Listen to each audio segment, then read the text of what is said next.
প্রথমত army bomb এবং আর্মিদের সাথে গজিক ডোমে একত্রিত হতে পেরে আমি ভীষণ খুশি। এটার মতো আমরা এই দিনটা কখনো ভুলবো না, যেখানে গজিক ডোমে আমাদের পারফর্ম করতে হয়েছিল। সত্যি ধন্যবাদ। আজকে আমি নিজের ব্যক্তিগত কিছু সম্পর্কে কথা বলতে চাই। আমি যদি এখন এটা না করি, আমার মনে হয় না আমি কখনো এটা করতে পারবো। সম্প্রতি অনেক ভক্ত আমাকে জিজ্ঞাসা করেছেন, টেইয়ং, তোমাকে দেখতে কেন এত বিষণ্ণ এবং হতাশ লাগছে? তখনই আমি তোমাদেরকে সেটা বলতে চেয়েছিলাম, যেটা এখন আমি বলতে চাচ্ছি। আমি তখনই বলতে চেয়েছিলাম, কিন্তু আমার বলার কোনো ভাষাই ছিল না। তার জন্য এখন গজিক ডোমে আমি তোমাদেরকে সেটা বলতে চাই। আমার দাদি কিছুদিন আগে মারা গেছেন। আমার দাদি সেপ্টেম্বরের 3 তারিখে পৃথিবী ছেড়ে চলে গিয়েছেন, এবং যখন আমি আমার দাদির মৃত্যুর খবর শুনি তখন আমি ফিলিপাইনে ছিলাম। সে আমাকে 14 বছর লালন পালন করেছে এবং সে আমার কাছে আমার একজন অভিভাবক ছিল।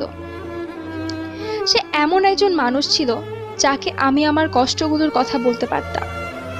আমি কি করতে চাই, আমি কি খেতে চাই, সবকিছু বলতে পারতাম। আমার দাদিমা আমার কাছে অন্যান্য মানুষের কাছেও খুব গুরুত্বপূর্ণ একজন ব্যক্তি ছিলেন। কেউই বিশ্বাস করতে পারছিলেন না আমার দাদিমা আমাদের সবাইকে ছেড়ে চলে গিয়েছেন।